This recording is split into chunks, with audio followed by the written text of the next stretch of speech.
காஞ்சிபுரம் அருகே திமுக இளைஞரணி சார்பாக உறுப்பினர்களை சேர்க்கும் நிகழ்ச்சியில் அன்பரசன் பேசும்போது, வரும் காலங்களில் நடிகர்கள் அரசியலுக்கு வருவார்கள், ஆனால் அரசியலில் அவர்களால் வெற்றி பெற முடியாது. காரணம், நடிகர்களுக்கு அறிவு இருக்காது, அவர்களால் ஆட்சி நடத்த முடியாது. ஒரு கட்சியை நடத்துவது என்பது சாதாரண விஷயமா?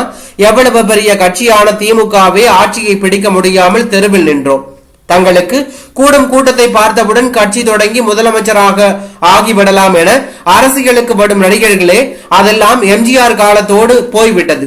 தங்களை பார்க்க கூடும் கூட்டத்தை வாக்குகளாக மாற்ற நடிகர்கள் நினைத்தால் அது நடக்காது என்று தெரிவித்தார். இந்நிலையில் பாஜக மாநில துணைத் தலைவர் நாராயணன் திருப்பதி விடுத்துள்ள செய்தி குறிப்பில், சினிமாவிலிருந்து முதலமைச்சராவது எல்லாம் எம்ஜிஆர் ஜெயலலிதா காலத்தோடு போய்விட்டது. சினிமாவில் இருந்து வந்து முதல்வராகும் எண்ணத்தில் இருப்பவர்களின் கனவுகளை பொய்யாக்க வேண்டும். அமைச்சர் தாமோ அன்பரசன் என்ன சொல்கிறார்? இவர் உதயநிதி ஸ்டாலின் முதலமைச்சராக முடியாது என்கிறாரா, அல்லது முதலமைச்சராக அவர் எண்ணினால் அதை முறியடிக்க வேண்டும் என்கிறாரா? இப்படி இரண்டுமே இல்லை என்றால் உதயநிதி ஒரு நடிகரே இல்லை என்கிறாரா? ஏன் உதயநிதி மீது இவ்வளவு கோபம் அன்பரசன் அவர்களுக்கு?